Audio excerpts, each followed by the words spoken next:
Bir şeyin ölçülü olmasına mizan denilir. Ne demekmiş mizan? Ölçülü. Ne demek bakalım şimdi. Eskiden kuyumcular hassas tartı olarak bu keçi boynuzu var ya, onun habbelerini kullanırmış, tanelerini. Ya nasıl güveniyorsunuz da bunun habbelerini kullanıyorsunuz? Çünkü öyle mevzun ölçülü tohumlar ki tohumların gramajı şaşmıyormuş. Nasıl? Burada bir konuşma var mı yok mu? Şimdi böyle mevzun tohumların yaratılmasını keçinin boynuzu diye adlandırılan bir bitkiden, ağaçtan beklemek mümkün müdür? Mümkün değildir. Allah Allah. Nasıl bir ölçü var? Akla zarar. Burada o tohumları oraya kimin koyduğunu sana anlatıyor. Lütfen beni ağaçtan bilme. Bu mevzun ölçülü tohumları buraya koyanın ilmini, sanatını, fennini, matematiğini, mizan noktasında, ölçülülük noktasında neler yaratacağını hayretle bak diyor. Şimdi bir insana bakalım. Bir insan ekmek yerken şunu diyor mu? Ya ben bir ekmek yiyeyim, bu ekmeğin yarısı sağa gitsin, yarısı sola gitsin demiyor. Ama vücuduma bak, ölçülü mü? Ölçülü. Bak bu da benim vücudumun konuşmasıymış. Ellerimize bakalım, simetrik. Ayaklarımıza bakalım, simetrik. Gözüm büyürken göz kapağım da büyüyor. Nasıl? Ölçülü mü? Ölçülü. Dişlerim büyürken çenem de büyüyor. Nasıl? Dişçi Doğan nasıl? Ölçülü mü? Ölçülü olmasa siz bu mesleği bu şekilde yapamayacaksınız. Şimdi vücudum büyürken karaciğerimize bakın. Karaciğerim de büyüyor. Bazılarında hastalık olarak büyüyor. Ne var adamda? Karaciğer büyümesi var. Ne demek biliyor musunuz? Hepimizin karaciğeri büyüyor. Ama orantısız büyüyünce buna hastalık diyorlar. Ne yapsın gariban karaciğer elinde mezurayla alıp bu organ ne kadar büyümüş, bu ne kadar büyümüş, bu ne kadar, ben de ona göre büyüyeyim mi desin? Hayır. Allah Azze ve Celle vücuttaki o karaciğeri ölçülü yarattığını gösterebilmek için bazen ölçüsünü bozuyor ki her şey zıttıyla bilinir. O zaman ne oluyor? İnsan ömür boyu o karaciğeri unutamıyor ve karaciğerin lisanını daha iyi işliyor. Bak şimdi. O yüzden hazır karaciğer yerinde dururken onun lisanını öğrenebilirsek daha sağlıklı olabilir bizler için. Şimdi bir şey incelenebiliyorsa o mevzundur. Yani nasıldır? Ölçülüdür. Kan değerlerinize baktırdınız değil mi? Ne kadar rapor veriyorlar? Şöyle bir rapor veriyorlar. Adam diyor ki bu tamam. Bak burada sorun var diyor. Ben geçenlerde hastalandım. 13 tüp kan aldı. 13 tüp. Bir rapor çıkardı. E-Devlet'te böyle geziyorum, hala bitiremedim raporu. En son doktor baktı dedi ki şurada bir sorun var senin dedi. Allah Allah. Daimi bir şekilde kanımı ölçülü tutunca şaşırmadım da bir ölçü bozulunca mı ben hayrete geldim? Sürekli ölçülü kandaki değerler. Bir gün bizim bir arkadaş hastalandı. Bunu aldık hastaneye. Dedi ki bu adamın değerleri oynamış dedi. Bunu dedik yoğun bakıma çekeceğiz, müşahedeye alacağız dedi. Bir bakıyorum doktor koşuyor, hemşire koşuyor, sedye koşuyor, serum koşuyor falan. Böyle durdum, dedim ki ben sürekli yoğun bakımdayım. Neden? Çünkü değerlerim hep sabit. Değerin birisi yerinden şaştığında, herkes hareketleniyorsa, Allah aşkına benim değerlerimin hep sabit kalması için sürekli faaliyet içerisinde olan kimdir, nedir? Kim beni bu kadar düşündü?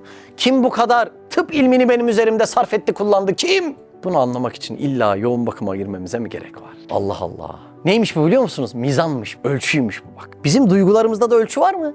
Var. Adamın duygularındaki ölçü bozuluyor. Neyiniz var diyorlar. Bir anda gülüyorum, bir anda ağlıyorum. Siz bipolar olmuşsunuz diyorlar. Duygularda ölçü bozulduğunda hayattan tat alamıyoruz. Hayvanların duygularına bakın. Ölçüleri nasıl? Yani bir aslanın o pençelere sahip bir aslanın içerisine ceylan ruhu koy. Oldu mu? Olmadı. Aslana öyle vahşi duygular lazım. Ölçülü olarak aslana takıldı. Bir de şu bitkilere bakalım mı? Az önce bizim elimizde bir elma vardı. Elmaya tekrar dönelim ama önce bir şey anlatayım. Şimdi gidiyorsun Tarık abiye. Tarık abi, bir hasta geldi sana. Dedi ki ya Tarık Bey, doktor olarak şöyle rahatsızlığım var. Sen de bir ilaç yazdın ama dedin ki bu ilacı bir eczacı elleriyle yapacak dedin. Var değil mi öyle yazdınız?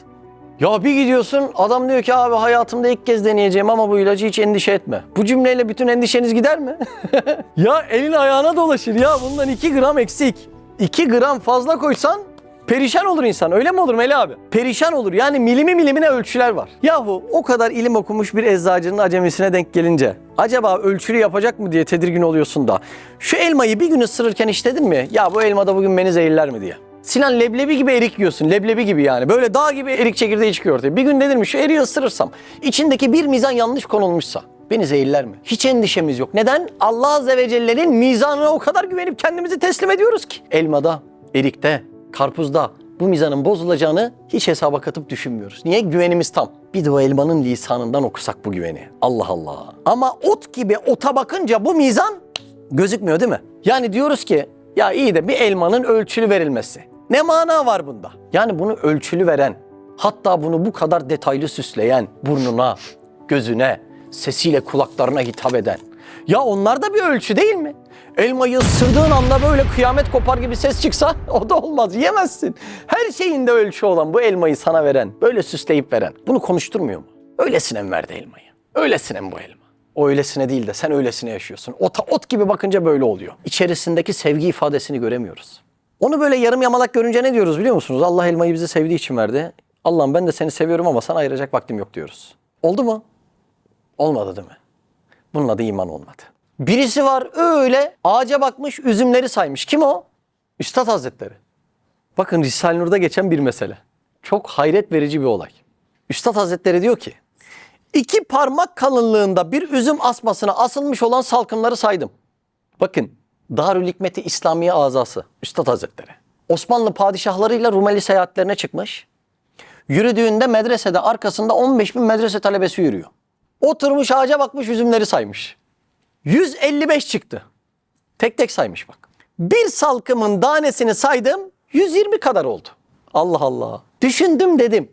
Eğer bu asma çubuğu ballı su musluğu olsa, daim su verse, şu hararete karşı, sıcaklığa karşı, o yüzer rahmetin şurup tulumbacıklarını emziren salkımlara ancak kifayet edecek. Halbuki bazen az bir rutubet ancak eline geçer. Susuz yerde oluyor değil mi üzüm? Burak sen Manisalısın öyle mi oluyor? İşte bu işi yapan her şeye kadir olmak lazım gelir. Allah Allah. Şimdi Allah Azze ve Celle bunların her birisini sinema diye izle diye koymuş. Bak Üstad Hazretleri. Şu az önce anlattığım olaylara bakın. Rütbelere bakın. Ama oturmuş üzümleri sayıyor. Şimdi biz ne yapıyoruz? Bütün bu tefekkür kabiliyetimizi açıyoruz, bir tane film izliyoruz. Hiç bunlar bizim dikkatimizi çekmiyor. Halbuki bunların her birisi tefekkürün için. Yeni bir teneke parçası çıksa şöyle arkasından bakıp bakıp duruyoruz. Saatlerce de konuşuyoruz. Odundan bu renkleri çıkartıp konuşturuyor. Hiçbir mana ifade etmiyor mu? Şimdi bunların her birisi kimin için süslendi? Kuşlar izlesin diye mi? Neden bu kadar yani bu üzüm çubuklarına, böyle şerbetli tulumbacıklara bu manalar takılmış, bu sanatlar, bu lezzetler takılmış? Demek bunlarda bir film var. Ama bizim okumaya vaktimiz yok. Ne enteresandır ki yaratılışımızın gayesi bu gayesi. Üstad Hazretleri gibi Allame-i Cihan birisi. Oturmuş üzüm saymış. Bizim yaratılışımızın gayesi bu. Dışarıdaki billboardları izleye izleye Allah Azze ve Celle'nin mucizatı kudretini seyretmekten vazgeçmişiz. Allah sanatının karşısında bizi hayretkârane görmeyi istiyor. Bak kulluğun en sevdiği hali buymuş Allah'ın, biliyor musunuz? Kalabalığın içinde girmiş, kakılmış istenmeyen bir evlatsın lan sen!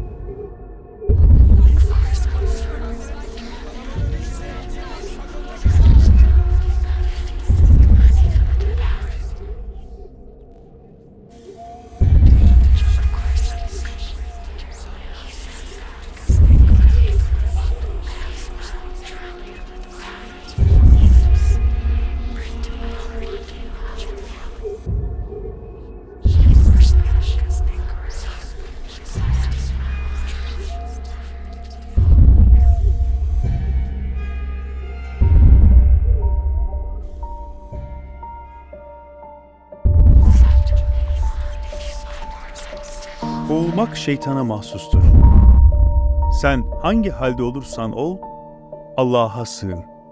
Hisler, hayaller ve sesler sana hiçbir zarar veremez. O zaman pencerelerden seyret, içlerine girme. Kötü düşünce ve takıntılarından kurtul.